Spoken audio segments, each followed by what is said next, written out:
All right. So in the last session, previous session, I mean, हमने composition of two SHM having same period and along same path start किया था. दो particles है which will perform simple harmonic motion independently with same period and along same path independently. Okay. हमको इन दोनों को combine करके treat करना है. इसका मतलब पहले का डिस्प्लेसमेंट है x1 equal to a1 sine omega t plus alpha one, दूसरे का है x2 equal to a2 sine omega t plus alpha two. Principle of superposition हमको ये बताता है कि हम लोग, क्योंकि डिस्प्लेसमेंट मतलब वेक्टर क्वांटिटी है, तो हम इन दोनों मोशंस को कंबाइन करके सिंगल वेक्टर मतलब सिंगल डिस्प्लेसमेंट में लिख सकते हैं. x1 प्लस x2 करना है हमको, राइट. तो I just substituted for these two, and since यहाँ पे बहुत ज़्यादा जम्बलिंग हो रहा है, तो I will just move this over here, and साथ में ये अनवांटेड गेस्ट आ गया, so I just move it over here. तो थोड़ा सा इक्वेशंस हमको अच्छे से लिखने पड़ेंगे, otherwise you will not able to understand what we want to do. Good. तो आइडिया इज कि ये दोनों एसएचएम को कंबाइन करने के बाद भी एक एसएचएम ही होता है, ये प्रूव करना है हमको. एंड हमको उसका रिजल्टेंट डिस्प्लेसमेंट फाइंड करना है, रिजल्टेंट फेज एंगल फाइंड करना है, क्योंकि पहले का phase S omega t plus alpha one, दूसरे का S omega t plus alpha to. तो हमने यहाँ पे इस स्टेप पे आने के बाद sine of A plus B apply किया, sine A cos B plus cos A sine B. Second के लिए भी वैसा ही किया है. तो what we will do now is, हम इस टर्म और इस टर्म में से sine of omega T common निकाल लेंगे.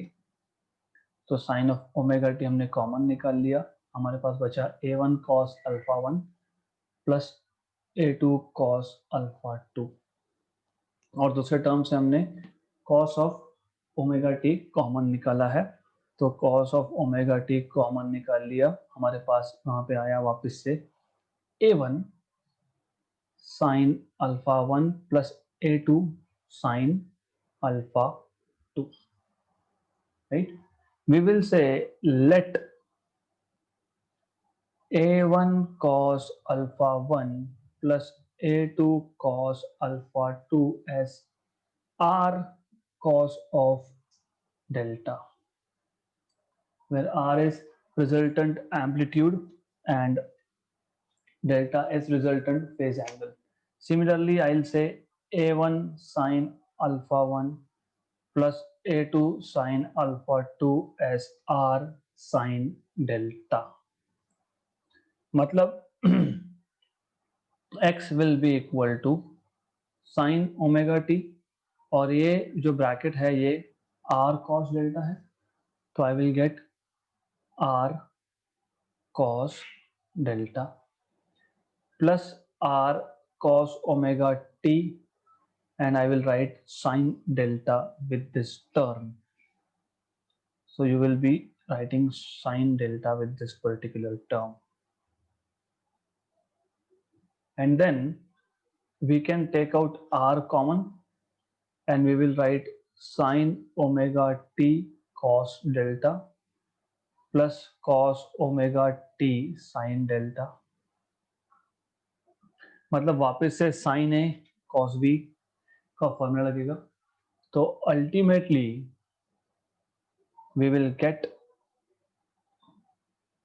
x is equal to r sin of omega t plus delta, where r is resultant amplitude of the motion, delta is resultant phase angle of the motion. हमारा task ये है कि हमको resultant amplitude, क्योंकि हमने दो अलग अलग एसएचएम्स को कंबाइन करके एक बनाया है, तो जो कॉम्बिनेशन का जो एसएचएम होगा उसका रिजल्टेंट आर चाहिए. तो थोड़ा सा मैथमेटिक्स पता होगा तो इट इज सिंपल. कैसे? If I look at this particular equations, मैं इनको स्क्वायर और ऐड करके, ये मेरा इंटरेस्ट था आर फाइंड करने में, तो जब मैं स्क्वायर और ऐड करूंगा तो R square cos square delta plus R square sine square delta, R square common निकलेगा, cos square plus sine square delta 1 होगा. तो I will square and add this particular these two equations. So I will have r square sin square delta plus cos square delta equal to, पहली जो term थी r sin delta, ये था आपके पास a1 sin alpha 1 plus a2 sin alpha 2 का square plus a1 cos alpha 1 plus a2 cos alpha 2 का square. Correct.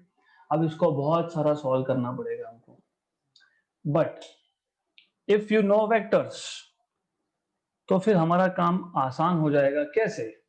If I ask you कि मेरे पास दो वेक्टर है P एंड Q, इन दोनों में एंगल थीटा है, तो what is the resultant of these two vectors, magnitude of resultant of these two vectors, P square plus Q square plus 2PQ. Right? Wrong. Under root. Correct. Good. तो as I told you कि x1 equal to a1 sine of omega t plus alpha 1, x2 equal to a2 sine of omega t plus alpha 2, ये दोनों vectors थे. Sign कभी भी vector होता है क्या? नहीं, क्योंकि वो वैल्यू है, वो डायमेंशन लेस है. इसका मतलब जब मैंने बोला कि x1 और x2 वेक्टर है, मतलब एम्पलीट्यूड वेक्टर है, मतलब जब मैं दोनों को कंबाइन करूंगा तो I can directly write down resultant R is equal to under root of a1 square plus a2 square plus 2a1 a2 cos of alpha 1 minus alpha 2. तो आप चाहो तो ऊपर के टर्म्स को स्क्वायर करो, सिंप्लीफाई करो, जो करना है वो करो, ultimately you will and up getting this, क्योंकि ये वेक्टर्स थे, हमने सिर्फ वेक्टर के लॉजिक से सॉल्व कर दिया. राइट? तो you need to understand each and everything कि हम लोग यहाँ पे एम्पलीट्यूड्स को एज वेक्टर ट्रीट करते हैं. तो दो मोशन के दोनों के एम्पलीट्यूड्स वेक्टर है, तो resultant is given by this formula.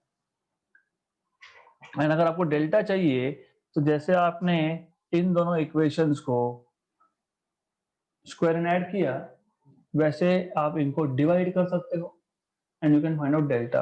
We are not interested in that thing, जरूरत नहीं पड़ती है उसकी, जब पड़ेगी तब देख लेंगे. अब you may conclude, you may draw some conclusions here in the form of special cases. Case number 1, they tell you case number 1, आपको ऐसा बोलते हैं बुक्स में alpha 1 minus alpha 2 equal to 0. ये केस नंबर 1 है. राइट? मतलब सिर्फ मैं cos ऑफ 0 लूंगा. राइट? फिर वो cos 0 लेने के बाद क्या आएगा कि r equal to under root of a1 square plus a2 square plus 2a1 a2 cos of 0 is 1. फिर आप लिखोगे r equal to a1 plus a2 bracket square का स्क्वायर रूट, मतलब r equal to a1 plus a2. Correct? what have you understood physically from this? Alpha 1 and alpha 2 0 का मतलब both the particles are starting exactly from the same point. Phase angle दोनों में 0, मतलब दोनों same point से, दोनों mean से start हुए, दोनों राइट एक्सट्रीम से स्टार्ट हुए, दोनों लेफ्ट एक्सट्रीम से स्टार्ट हुए. This is what it means. Right? इसका मतलब बेसिकली अब एम्पलीट्यूड्स का एडिशन ही होगा, क्योंकि दोनों ने सेम पॉइंट से स्टार्ट किया. और एम्पलीट्यूड्स क्या थे, वेक्टर क्वांटिटी थे, तो दोनों सेम पॉइंट से स्टार्ट होके सेम डायरेक्शन में मूव होंगे, तो दोनों के एम्पलीट्यूड्स का एडिशन होगा, करेक्ट, गुड। अब इसमें मैं और एक स्पेशल केस ले लेता हूं, अगर A1 A2 दोनों सेम ही है तो R आएगा A प्लस A, तो मैं यही तो बता रहा था, करेक्ट। तो this is important for you to understand. Books बोलते हैं if alpha 1 minus alpha 2 equal to 0, then mathematics हमको आता है, उसका मीनिंग बताओ। They start from exactly the same point without any phase difference, मतलब they will be moving together in the same direction, good. तो केस नंबर 2, अभी case number 2 में आपको बोलेंगे alpha 1 minus alpha 2 equal to 90 degree, cos 90 0, मतलब r आप in short लिख सकते हो under root of a1 square plus a2 square. What does this mean? एक ने मीन से स्टार्ट किया तो दूसरे ने एक्सट्रीम से स्टार्ट किया, क्योंकि मीन और एक्सट्रीम में फेज डिफरेंस होता है 90 का, कल ही देखा था हमने, करेक्ट। उसका मतलब ये होता है। फिर अभी अगर R1 R2 सेम है, मतलब A1 A2 सेम है, अगर A1 A2 दोनों सेम है तो R आपको मिलेगा under root of 2 times of A square, मतलब A रूट 2। देन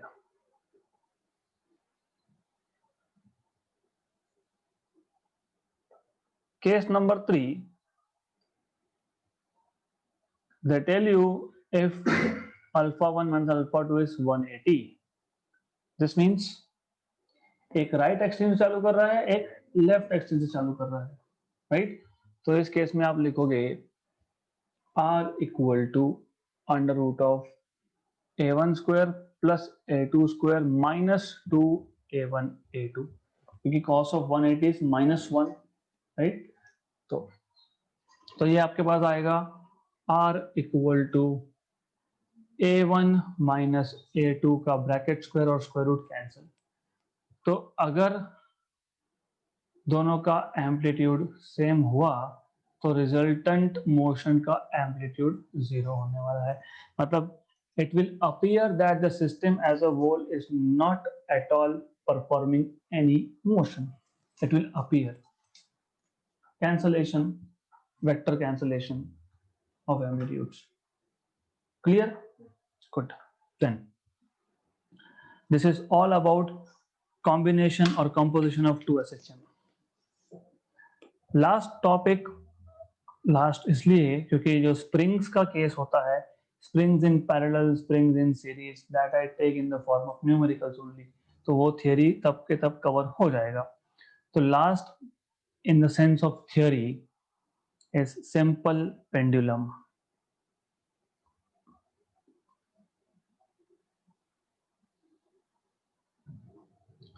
अब सिंपल पेंडुलम में आइडियल पेंडुलम अलग चीज होती है और practical pendulum is something different. Ideal pendulum के कुछ assumptions है, लाइक जो भी स्ट्रिंग आप यूज करोगे ये इनएक्सटेंसिबल होनी चाहिए, it should not change in its length. दूसरा, ये मासलेस होना चाहिए। तीसरा, इस पे जब आप एक बॉब लगाओगे, मतलब मास लगाओगे, that heavy load should be a point mass, मतलब 200 किलो का भी हो तो एक ही पॉइंट में होना चाहिए।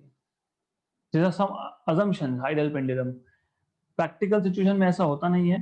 प्रैक्टिकल सिचुएशन में हम लोगों को जो भी मास हम लेते हैं it is in the form of some extended body, right. और लेंथ ऑफ, क्योंकि एक्सटेंडेड हो गया अब, तो लेंथ कभी भी सेंटर ऑफ मास से मेजर होगा।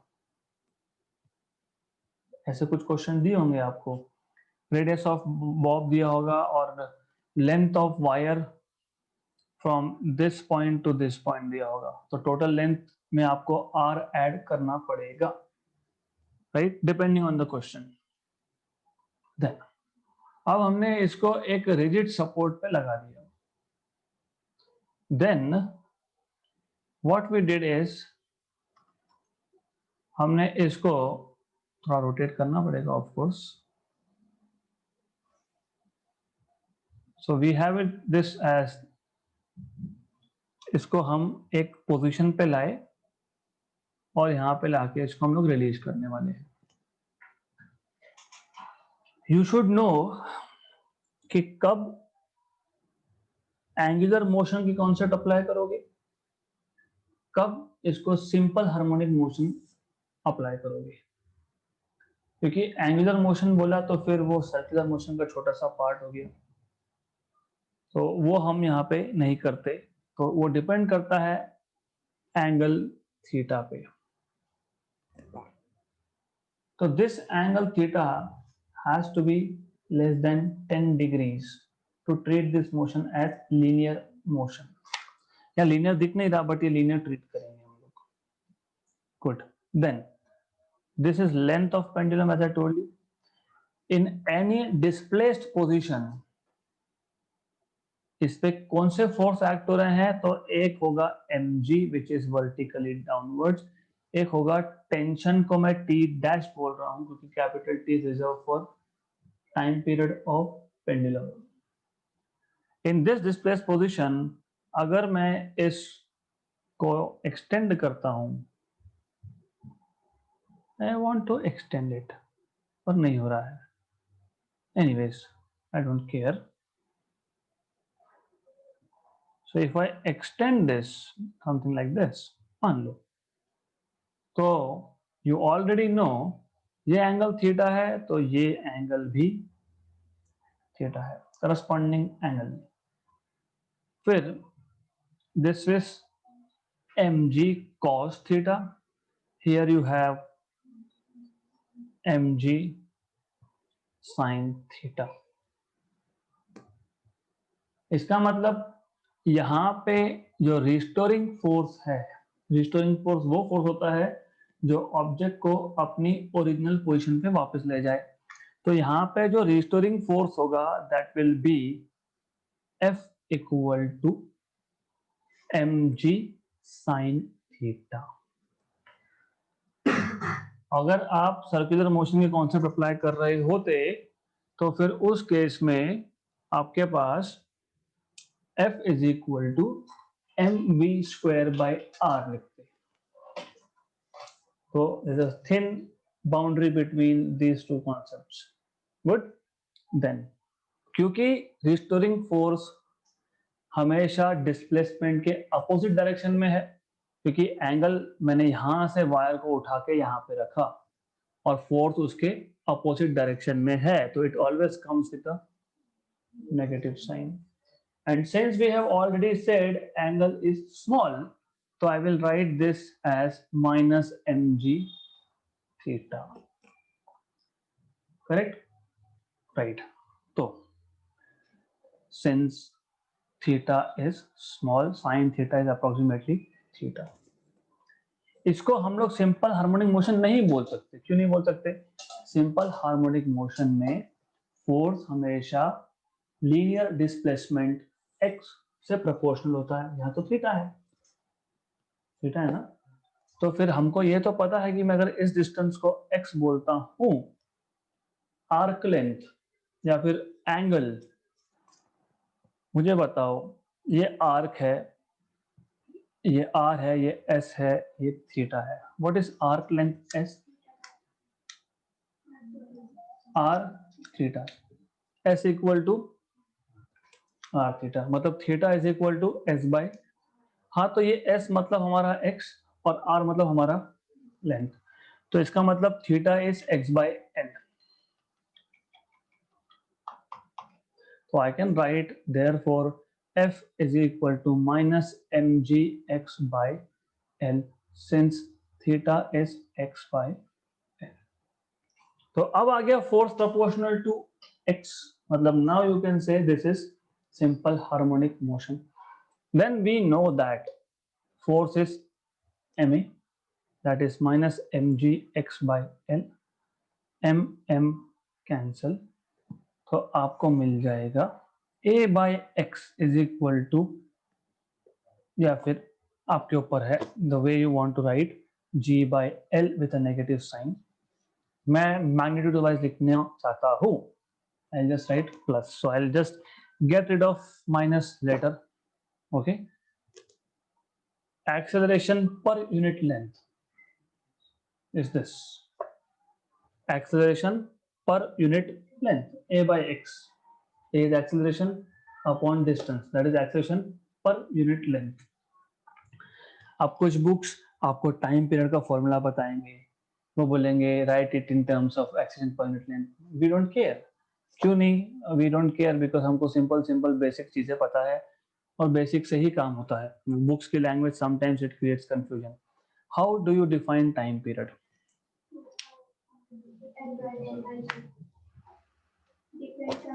2 pi by omega. How did you define omega for spring? Under root of k by m. Correct. How did you get to this point? आपने बोला था कि force is equal to minus k x, right. मतलब force is m a equal to minus k x.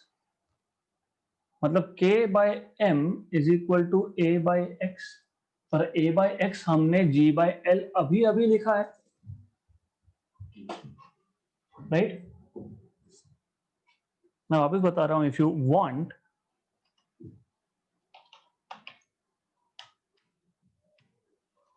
a by x हमने magnitude wise g by l prove किया.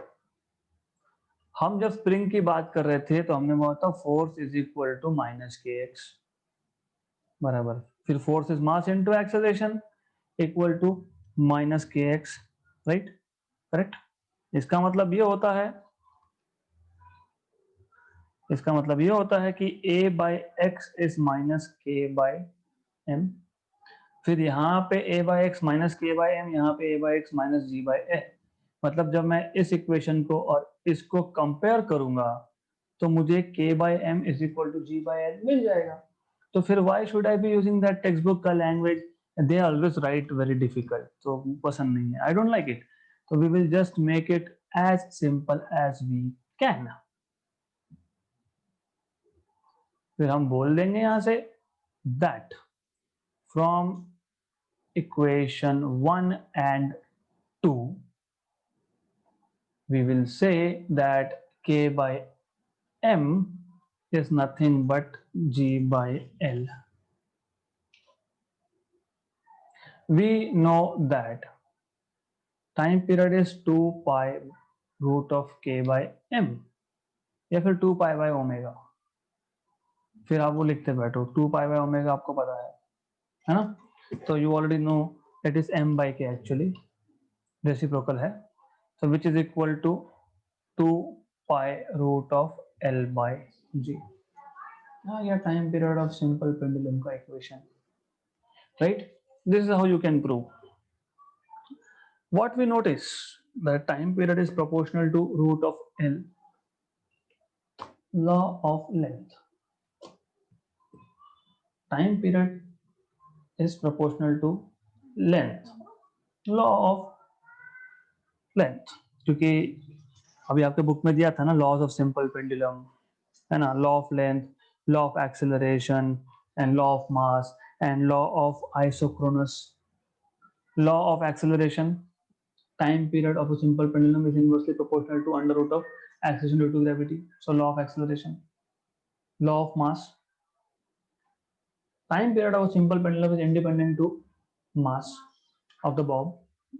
फिर 1 kilo या 1000 kilo सबके लिए टाइम पीरियड सेम. फिर ऐसा क्यों नहीं होता? एयर रेजिस्टेंस की वजह से नहीं होता.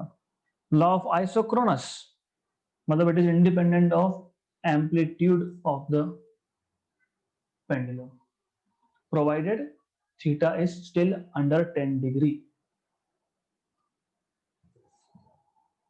which means ये पेंडुलम है, मैं इसको यहाँ पे लाऊं या फिर यहाँ पे लाके रखूं, दोनों के लिए टाइम पीरियड सेम होगा प्रोवाइडेड एंगल 10 से कम है. तो 1 डिग्री, 2 डिग्री, 3 डिग्री, 4 डिग्री सबके लिए सेम.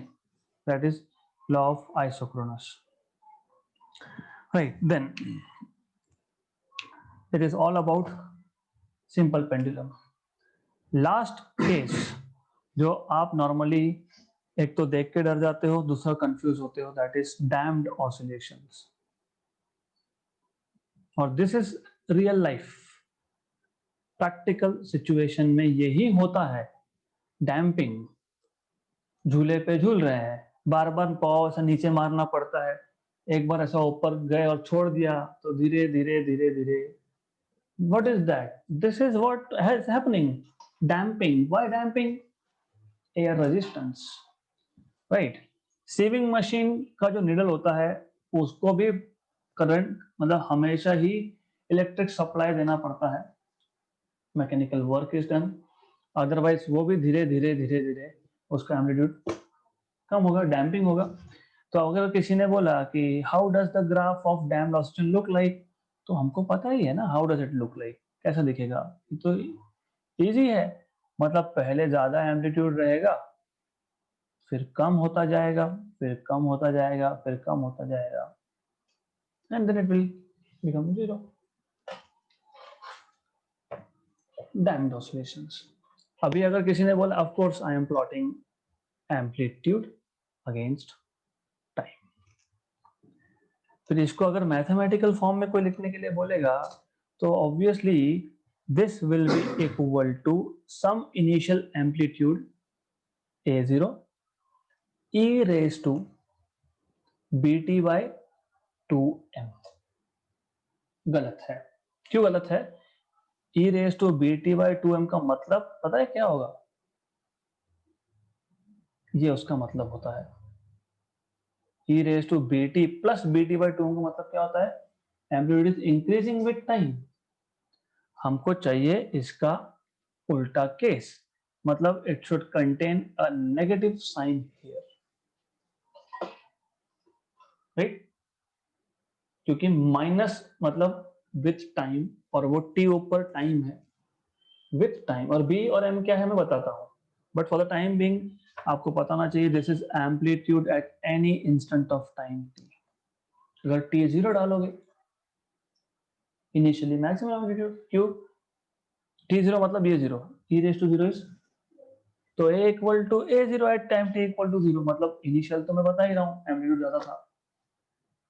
क्लियर? अब लेट अस लुक कि ये आया कहां से, और बहुत सिंपल है, it is really simple, only thing is that you need to understand. तो सबसे पहले what you need to know is, जब मैं डैम्पिंग की बात नहीं कर रहा था, मतलब इनिशियली जब हमने स्प्रिंग लिया और हमने छोड़ दिया, हमने कहीं भी नहीं बोला था कि वो स्प्रिंग एयर में है, वाटर में है, तो अजम्पशन ये होता है कि वैक्यूम है। अजम्पशन ये होता है कि अगर वो मास किसी टेबल के ऊपर था तो वहां पे फ्रिक्शन नहीं है, मतलब डैम्पिंग फोर्सेस नहीं है, तो उस केस में आपने लिखा था फोर्स इज इक्वल टू, क्या लिखा था? क्या लिखा था? Minus k x, right? तो you wrote there minus k x, right? तो ये था आपका रिस्टोरिंग फोर्स, राइट? अभी नोटेशन जो भी यूज करेंगे, force provided by spring, FS, restoring force, correct? Okay, वहां पे एक ही फोर्स था। अब let us take a situation, हमारे पास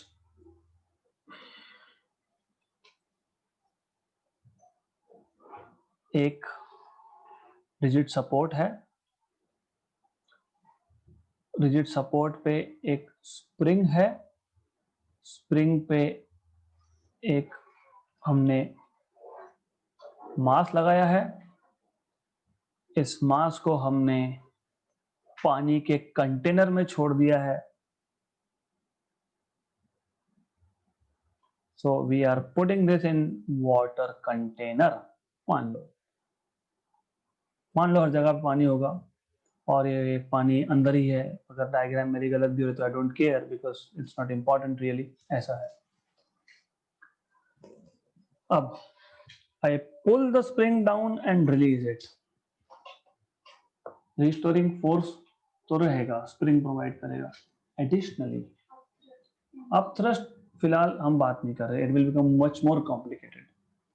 वाटर रेजिस्टेंस प्रोवाइड करेगा, मतलब डैम्पिंग होगा, और वो डैम्पिंग फोर्स हमेशा वेलोसिटी को प्रोपोर्शनल होता है।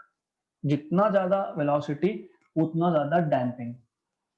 मतलब यहां पे लिखते time I will right plus some other force which is due to damping, and this damping force, as I told you, is proportional to velocity, but this damping force क्या करेगा, ये अपोज करेगा, मतलब ये एम्पलीट्यूड को कम करेगा, तो it will have a negative sign with some constant.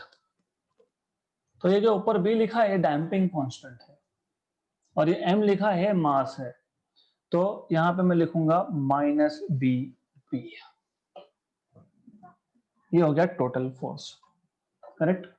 अब जैसे आप लोगों ने एसएचएम में डिफरेंशियल इक्वेशन बनाया था, वो था अनडैम्ड, वैसे यहां पे बना सकते हो।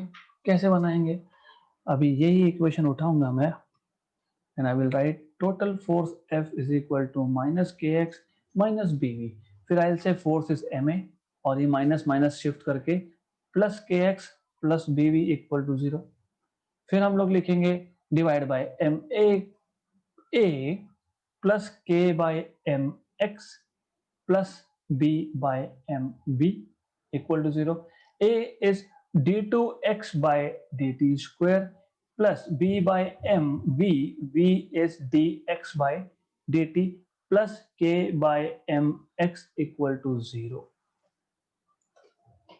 ये आ गया differential equation of damped oscillation,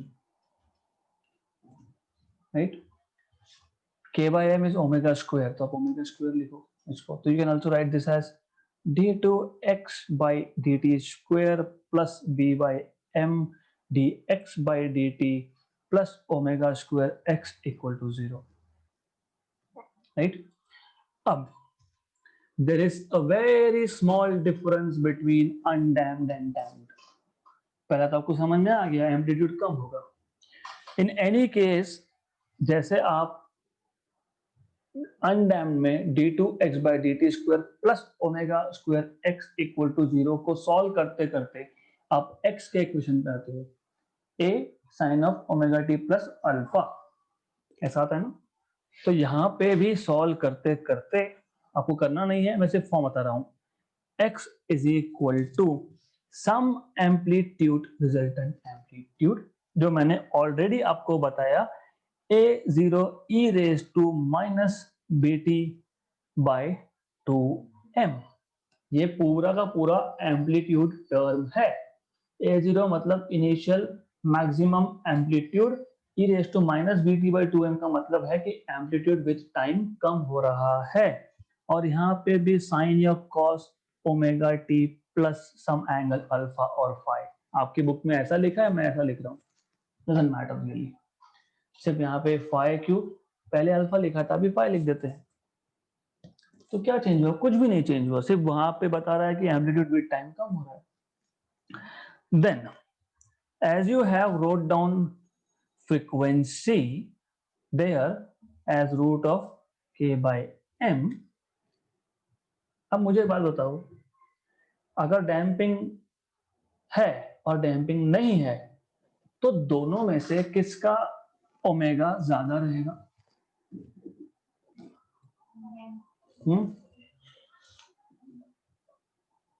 छोड़ो, टाइम पीरियड बताओ, what is time period? 2 pi by omega. मैंने बोला यहां से वहां तक चक्कर मारना, right? You take 10 seconds, no opposition, अभी कोई जाने नहीं दे रहा, हमको अपोज कर रहा है, तो ज्यादा टाइम लगेगा कि कम लगेगा? टाइम ज्यादा लगेगा। पहले 10 सेकेंड लग रहे थे, तो अभी 15 लगेंगे ना, because there is resistance. What is time period? हाँ, तो कम लगेगा ना, मैंने बोला कि रेजिस्टेंस है, तो it will take more time. Time period ज्यादा होने का मतलब फ्रीक्वेंसी का कम होना होता है, इनवर्सली प्रोपोर्शनल है ना, करेक्ट। फ्रीक्वेंसी का कम होना मतलब यहाँ पे माइनस करेंगे, इसको नया नाम देंगे ओमेगा डैश, और ये के बाय एम तो वैसे भी ओमेगा है, तो omega dash under root of omega which is frequency of undamped oscillation, minus minus वो जो डैम्पिंग था, डैम्पिंग का जो काम रहेगा वो यहाँ पे आ जाएगा, something like this. Minus Q हुआ, समझा गया? गुड। हाँ, तो फिर टाइम पीरियड भी ओमेगा डैश ही करेंगे ना, फिर what is new here, nothing. तो ये हो गया आपका। अभी मुझे नहीं लगता कि इसके बाद आप भूलोगे। डैम्पिंग है, रेजिस्टेंस है, टाइम पीरियड ज्यादा लगेगा मतलब ओमेगा कम होगा, ओमेगा कम होगा मतलब अनडैम्प से कुछ माइनस करना पड़ेगा। क्या माइनस करना पड़ेगा? बीटी बाई 2m, और वो तो तुम्हें यहां से भी याद रहेगा, बी बाई 2m का स्क्वायर, ये बी बाई 2m, सिर्फ वहां पे स्क्वायर है, यहाँ पे स्क्वायर नहीं है, खत्म। क्लियर? राइट? तो क्या डिफिकल्ट है ये? कुछ नहीं, कभी सोचा नहीं, ये प्रॉब्लम है, कभी सोच के करोगे तो फिर इंटरेस्टिंग भी है। Just a minute. So that is end of theory. Only theoretical part that I have left is combination of springs. वो मैं न्यूमेरिकल्स में ही करवाता हूँ हमेशा। I don't take it separate theory क्योंकि फिर बोर हो जाता है, याद ही नहीं रहता। मैं बता देता हूँ in short. Springs in series act as resistances in parallel. Springs in parallel act as resistances in series. That's it. इतना ही पता होना चाहिए। First question, and I am starting with level 1 to level 2, तो level बढ़ेगा धीरे धीरे। The amplitude and periodic time of simple harmonic motion are 5 centimeter and 6 seconds respectively at a distance of 2.5 centimeter away from the mean position. The phase will be. In such type of question, first thing that you should be doing is to identify if the motion started from mean or from extreme. क्योंकि अगर मुझे पता लग गया कि ये mean से start हुआ है, तो फिर x equal to a sine omega t. तो अगर मीन से स्टार्ट हुआ है तो ए साइन ओमेगा टी होता है, x equal to a sine omega t. वैसे ये क्वेश्चन ओरल था, बट एनीवेज, एम्पलीट्यूड आपको बोला है 5, डिस्टेंस फ्रॉम मीन बोला है 2.5, sine of omega t, omega is 2 pi by time period into t. हमको ऐसा कुछ करना ही नहीं है। क्यों नहीं करना है? क्या पूछा है? क्या पूछा है? Omega T.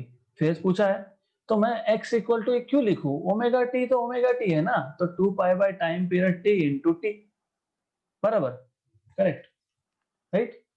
ओके, ध्यान दो, इसलिए देखो कहां पे अटकते हैं वो समझेगा आपको, क्योंकि ऐसे क्वेश्चंस आगे भी है जहां पे टी भी दिया हुआ होगा, मतलब तुम कहां अटकोगे? टी नहीं पता, राइट? क्योंकि टाइम पीरियड तो दिया है 6 सेकेंड, तो इसलिए you have to first look at the problem. तो यहाँ पे सॉल्व करना ही पड़ेगा। 2.5 equal to 5 sine of omega t, half, क्योंकि 1 जा और 2 जा, 2 को शिफ्ट कर लिया, sine omega T. When is the value of sine half? At 30 degree. तो omega T is equal to 30 मतलब कितना? पाई बाय 6 हो गया आपका क्वेश्चन सॉल्व।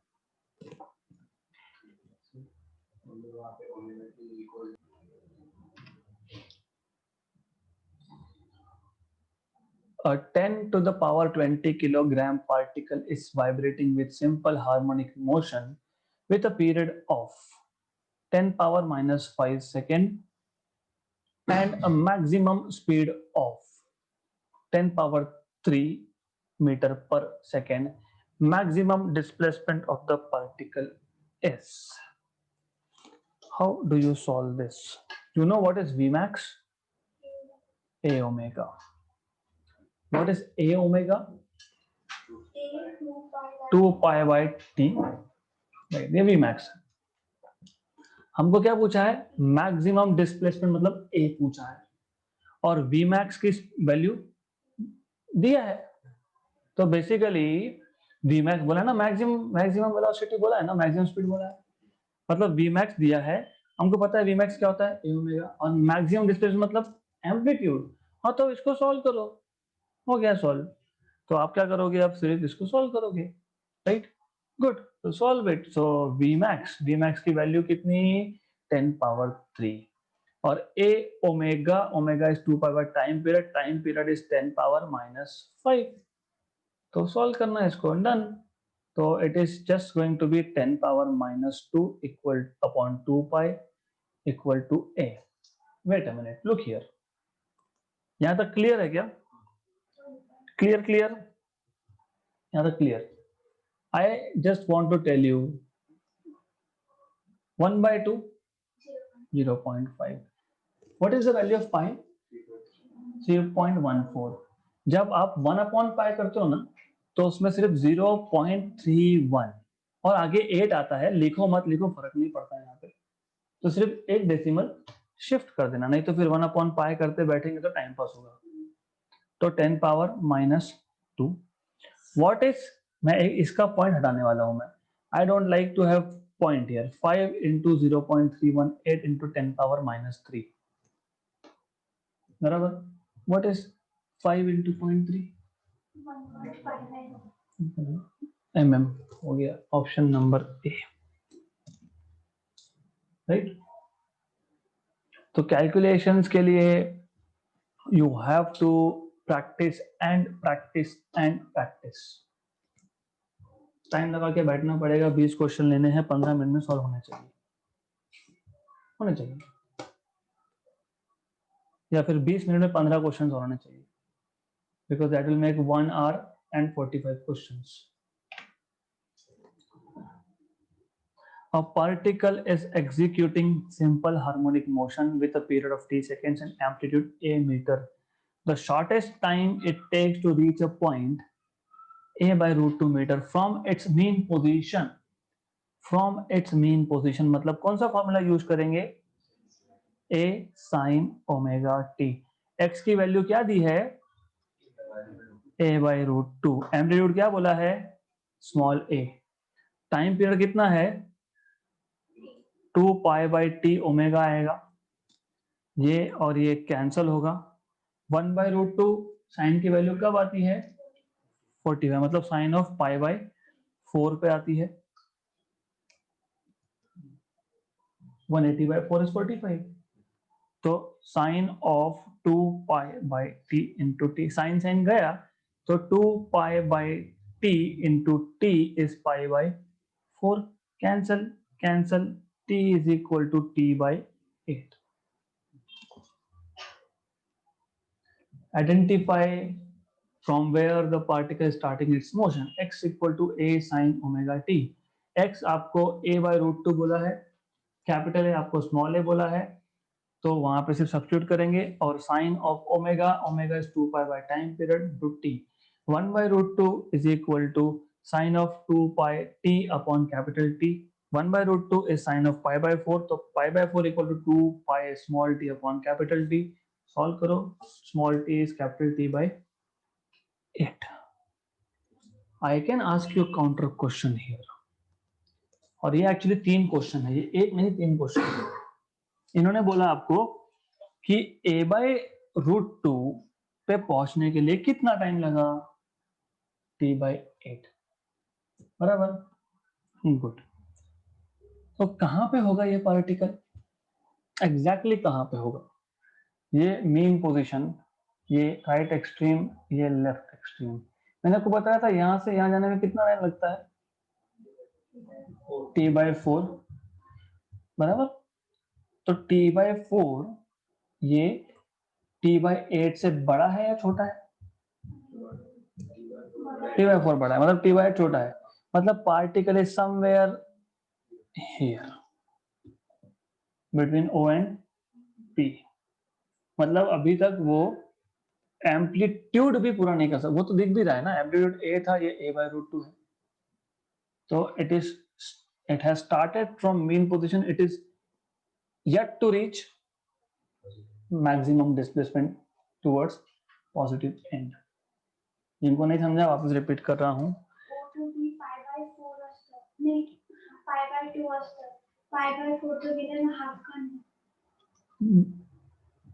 व्हाट, ये गया तो t इज इक्वल टू ये कैपिटल T वहां शिफ्ट किया, 2 को यहाँ शिफ्ट किया, 8 a by root two, a cancel, 1 by root two कब आता है, साइन पाई बाय 4 पे। तो sine pi by 4 sine of 2 pi T by t, right. तो दोनों साइड्स पे अगर साइन की वैल्यू सेम है मतलब एंगल्स की वैल्यू सेम होगी, मतलब pi by 4 equal to 2 pi T by capital T होगा। What went wrong here? And by the way मैं ये भी पूछूंगा a बाय रूट टू पे कितना fraction of total energy is kinetic और कितना fraction of total energy is potential. मतलब 3 से 4 क्वेश्चन है ये, एक नहीं है, 3 to 4 क्वेश्चंस। वैसे आप यहीं पे कर सकते थे but I will wait for that question. A particle executing SHM of amplitude 4 centimeter and time period 4 second. The time taken by it to move from positive extreme position to half the amplitude is. A particle executing simple harmonic motion of amplitude 4 centimeter. Time period 4 second. The time taken by it to move from positive extreme, मतलब extreme position से start किया तो a cos of omega t ये use करोगे, right, to the time taken by it to move from positive extreme, मतलब b से लेके तो ये मीन पोजीशन है, ये नेगेटिव एक्सट्रीम है a, तो पार्टिकल को हाफ द एम्पलीट्यूड पे, मतलब यहाँ पे आने के लिए, मतलब x equal to a by 2 पे आने के लिए कितना टाइम लगेगा, ऐसा क्वेश्चन था। तो x की वैल्यू आप a बाय 2 डालोगे, ये a cos of omega t होगा, कैंसल कैंसल, हाफ वैल्यू होती है 60 डिग्री पे cos के केस में, मतलब pi by 3 equal to omega t। इसका मतलब pi by 3 equal to 2 pi by t, because omega is 2 pi by t into T, pi pi गया, और ये यहाँ पे 1/3 इक्वल टू 2/4, क्योंकि 4 सेकेंड है, 1/2, तो ये आपके पास आ जाएगा t is equal to 2/3 seconds. Okay, 2/3 seconds. तो we'll go little slow, no hurry. Periodic time of a body executing simple harmonic motion is 3 seconds. After how much interval from t equal to 0, its displacement will be half of the amplitude. Its displacement will be half of the amplitude. ऐसा आपको पूछा है, तो अभी अभी solve किया वैसे ही करना है, सिर्फ यहाँ पे क्या बोला है, आपको कुछ नहीं बताया कि कहाँ से मोशन स्टार्ट हुआ। जब आपको कुछ नहीं बताया होता है कि कहाँ से मोशन स्टार्ट हुआ है, तो आपको x equal to a sine of omega t लेना होता है। तो वहां पे सिर्फ a cos ओमेगा t था, यहाँ पे a sine of omega t है, तो you have to put a by 2 equal to a sine omega t, cancel cancel, 1/2 आता है पाई बाय 6 पे ओमेगा t, तो यहाँ पे आपको मिलेगा pi by 6 equal to 2 pi by time period into t, तो आपको मिलेगा पाई पाई कैंसल, तो 1/6 is equal to 2/3 into t, 1 जा 2 जा, तो t is equal to 1/4 of a second. Option number C. So when they don't tell you particle कहाँ से start हुआ और उन्होंने फेज एंगल भी नहीं दिया, मतलब अल्फा की वैल्यू भी नहीं दी, या तो ओमेगा टी प्लस अल्फा की वैल्यू नहीं दी, तो बाय डिफॉल्ट हमको अज्यूम करना पड़ेगा the particle starting from mean position. A particle executes simple harmonic motion with amplitude 4 centimeter. Amplitude 4 centimeter. The mean position, at the mean position, the velocity of particle is 10 centimeter per second. मुझे बताओ V max, क्योंकि mean position पे V max, तो V max क्या होता है A omega, और ये कितना दिया है 10 सेंटीमीटर पर सेकेंड, है ना. The distance of particle from the mean position when its speed becomes 5, मतलब when speed becomes 5, what is distance? What is distance? Can I write down this V as V max by 2? 5 है ना, 5 is 10 by 2, है ना. तो V is equal to V max by 2. हमको क्या find करना है? डिस्टेंस. यहां तक समझा है? एम्पलीट्यूड दिया है, मीन पोजीशन पे स्पीड दिया, मतलब मैक्सिमम स्पीड दिया है. फिर आपको बोला है कि कौन सी पोजीशन पे 5 सेंटीमीटर पर सेकेंड स्पीड होगा. 5 सेंटीमीटर पर सेकेंड या 10 by 2 लिख सकता है, मतलब 5 इक्वल टू 10 by 2, मतलब V equal to V max by 2. ऐसा क्यों लिखा? What is V? Omega under root of a square minus x square, and V max is a omega, बराबर. Cancel cancel. अब जब मैं इसको स्क्वायर करूंगा तो a square minus x square equal to a square by 4, मतलब मुझे मिलेगा x square is equal to a square minus a square by 4, मतलब 3a स्क्वायर बाई 4, मतलब x equal to 3√3 by 2 times of a, और a की value कितनी है 4, तो √3 बाई 2 इंटू, तो ये आएगा 2√3 सेंटीमीटर, बराबर. गुड. तो ये क्वेश्चन आपको और एक चीज सिखा के गया. What did you learn? You now know. What do you know? Maximum का हाफ वेलोसिटी √3a/2 पे होता है. It is not at half the amplitude. नहीं तो बहुत सारे स्टूडेंट्स, अच्छा तो मैक्सिमम अगर मीन पे है तो उसका हाफ एम्पलीट्यूड पे होगा, वैसा नहीं होता. मैक्सिमम का हाफ कहाँ होता है? √3a/2 पे. अगर ये दिमाग में बिठा लिए तो सॉल्व करने की जरूरत ही नहीं है. फिर अगर मैंने बोला कि एम्पलीट्यूड 4 सेंटीमीटर है तो √3 इंटू 4/2, 2√3. मैंने बोला एम्पलीट्यूड 6 सेंटीमीटर है, 3√3 है. मैंने बोला 10 सेंटीमीटर है, 5√3. तो where is velocity half of maximum? √3/2, बराबर. √3/2 of what? Of amplitude. Where is velocity 1/4 of maximum? Not half, 1/4 of maximum. नहीं, वो सॉल्व करना पड़ेगा अब, तो वो हम देखेंगे बाद में. गुड. तो याद रहेगा √3a/2 है ना, मैक्सिमम का half velocity. The amplitude of a particle executing SHM is 4. At the mean position, the speed is 16. The distance of the particle from the mean at which the speed of particle becomes 8√3 centimeter per second will be. अभी करो, ये exactly उल्टा question है. The amplitude of a particle executing SHM is 4 centimeter. आपको A की वैल्यू दी है. मीन पोजीशन पे स्पीड मतलब V max मतलब A ओमेगा, मतलब यहीं से मुझे ओमेगा मिल सकता है. Distance of the particle from the main position at which the speed is, तो मैं V is equal to omega under root of a square minus x square use कर सकता हूँ. मुझे A पता है, मुझे V पता है, 8√3, मुझे ओमेगा पता लग जाएगा यहाँ से. फिर मुझे वो सॉल्व करके x मिलने वाला है.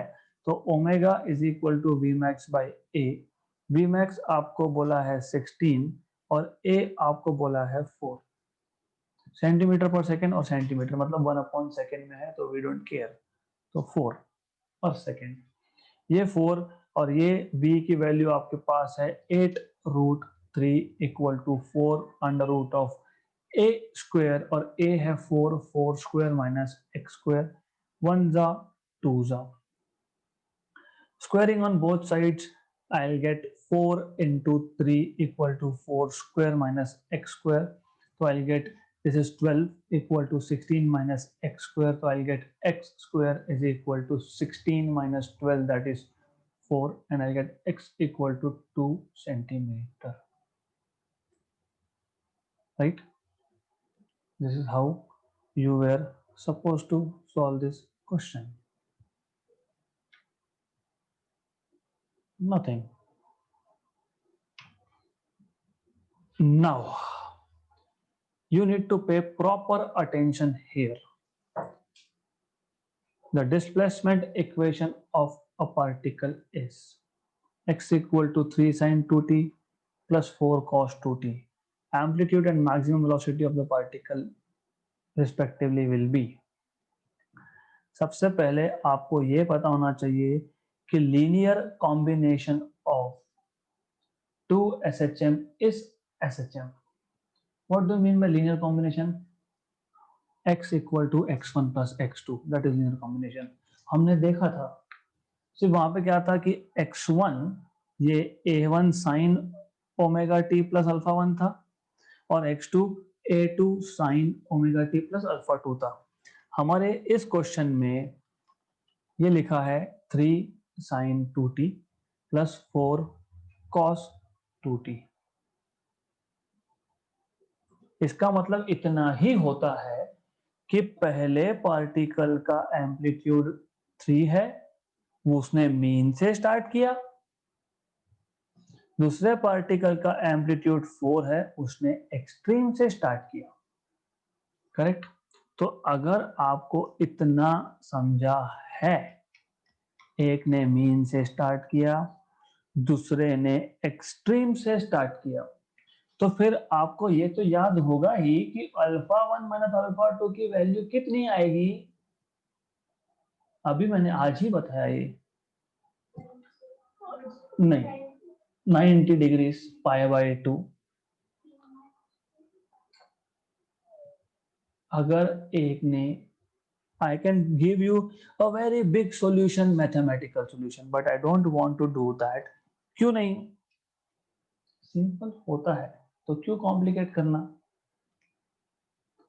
If you understand linear combination मतलब दो SHM का एडिशन इज लीनियर कॉम्बिनेशन, और हमको दिख रहा है ना कि ये जो है ये A1 है, साइन बोलने का मतलब एक ने मीन से स्टार्ट किया, ये A2 है, कॉस बोलने का मतलब दूसरे पार्टिकल ने एक्सट्रीम से स्टार्ट किया, और मुझे ऑलरेडी पता है कि resultant amplitude is under root of a1 square plus a2 square plus 0।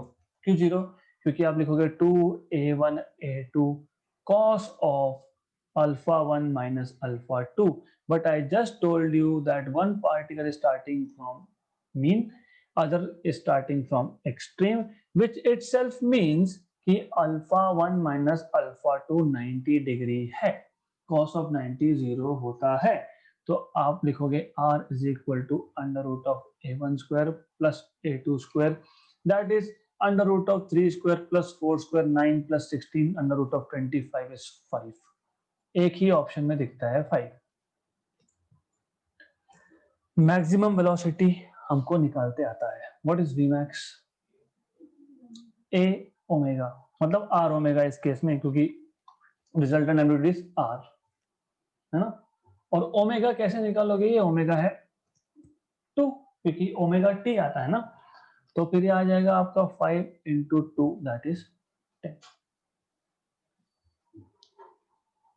बहुत सारे बुक्स में ऐसा बोला है कि अगर आपके पास ऐसा इक्वेशन है x equal to a sine omega t plus b cos omega t, तो इस केस में रिजल्टेंट एम्पलीट्यूड होता है r equal to under root of a square plus b square.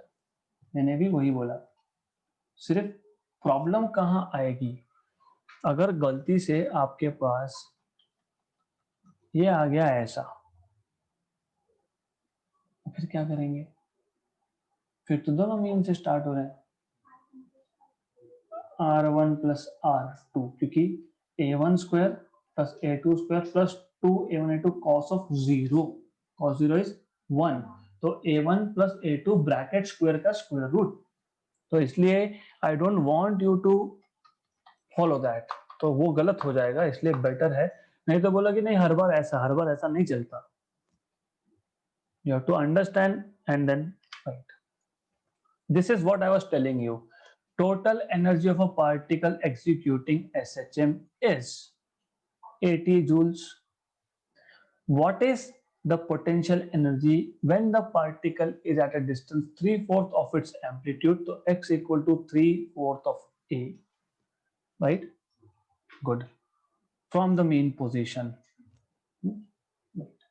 तो do you remember? एक बार देख लो पहले ये कैसे सॉल्व करना है.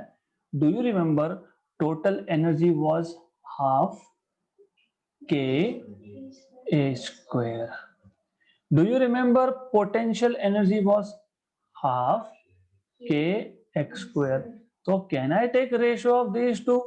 If I take ratio of these two, half k x square upon half k a square, ये तो गया गया, तो u by e इस x by a का स्क्वायर, लेकिन यहां से तो x by a हमको मिलता है 3/4, मतलब 3/4 का स्क्वायर, मतलब ये मुझे मिल सकता है, because I am little lazy, तो मैं इसको ऐसा लिख दूंगा, मतलब potential energy is 9/16 of total, that is 80, 1 जा 5 जा 45 जूल. सबसे सिंपलेस्ट वे है ये सॉल्व करने का, बिकॉज बाकी जगह पे क्या है, फिर वो अननेसेसरीली पहले एक पैरामीटर फाइंड करेंगे, फिर वो सब्स्टिट्यूट करेंगे, मतलब to solve this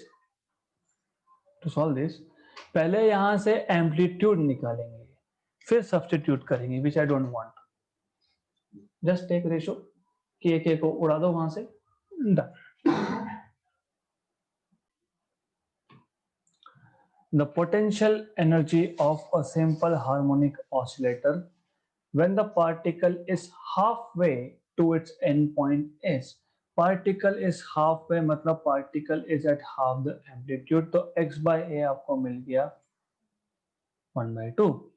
potential energy आपको पूछा है, मैंने अभी अभी बताया था potential energy upon total energy is equal to, अभी अभी आपने देखा हाफ के एक्स स्क्वायर बाय हाफ के, तो ये एक्स बाय ए का ब्रैकेट स्क्वायर, तो u इज इक्वल टू 1/2 का bracket square into total energy, that is E/4, option number B. So ऐसे सिंपल क्वेश्चंस हैं यहाँ पे, okay. So you don't have to waste your time in doing other things. It is simple. So a particle starts simple harmonic motion from mean position. Its amplitude is a, kinetic energy is E, total energy is E, sorry. At one instant, its kinetic energy is 3E/4, मतलब 3/4 is kinetic, बचा हुआ 1/4 is potential. Its displacement at that instant is. So it is a simple question. Particle is starting from mean position. Amplitude A है, total energy E है. At one instant, its kinetic energy is 3. Kinetic energy is 3E/4. Kinetic, मतलब kinetic by total is 3/4.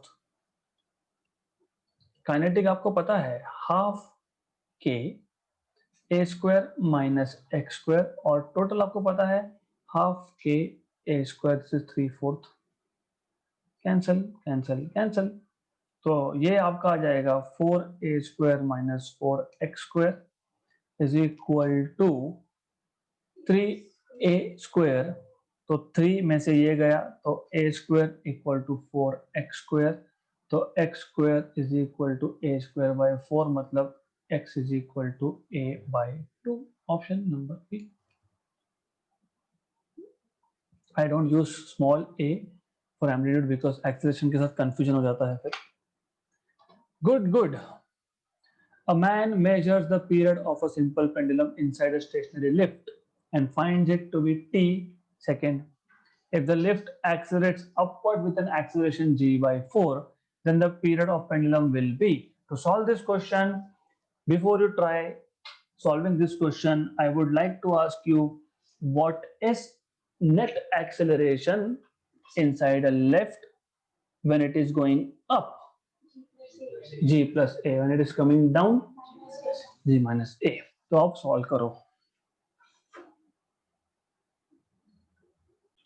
What we know is time period is proportional to 1 upon root of g because it is 2 pi under root of L by g. यहाँ तक सबको पता है? Clear. अब case 1 मैं इसको T1 बोलता हूं, केस 2 मैं इसको T2 बोलता हूं. T2 में this is proportional to 1 upon root of g by a. क्यों? क्योंकि लिफ्ट इज गोइंग अप और यहाँ पे a की वैल्यू बोली है g by 4, तो g प्लस g by 4 मतलब 5g by 4. करेक्ट. तो T2 by T1 will be equal to under root of g upon 5g by 4. Cancel. तो T2 will be equal to, ये 4 ऊपर जाएगा, रूट से बाहर आएगा, 2 by root 5 times of T1. Option number C. Right? A spring has certain mass suspended from it and its period for vertical oscillation is T. The spring is now cut into two equal halves and the same mass is suspended from one of the halves. The period of vertical oscillation will be. मतलब ऐसा है, एक हमारे पास spring था, इसके मैंने 2 pieces कर दिए, एक पीस को मैंने छोड़ दिया, नथिंग, नो यूज. दूसरे पे मैंने अब सेम मास यहाँ पे लगाया है, तो इस केस में period of oscillation compare to initial period क्या होगा? सो द थिंग इज, जब आप स्प्रिंग को 2 पार्ट में काटते हो, सबसे पहले पता होना चाहिए कि K is equal to F by X magnitude wise. I am not concerned about direction here. So which means K is proportional to 1 by length. मतलब cutting the spring into 2 parts. So if L is half, मैं वो पूरा equation नहीं लिखना चाहता, तो if L2 is L1 by 2, then K2 is 2 times of K. तो K is double. और हमको पता है time period is proportional to 2 pi root of m by k. तो proportional to root of k. तो T2 by T1 is equal to under root of K1 by K2. अभी मैंने बताया कि K2 is 2 times of K1, मतलब K1 by K2 is 1 by 2, मतलब T2 is 1 by root 2 times of T1, मतलब ये आपका T by root 2 आंसर आएगा. All right, so we'll stop here and we'll continue this point onwards in the next session.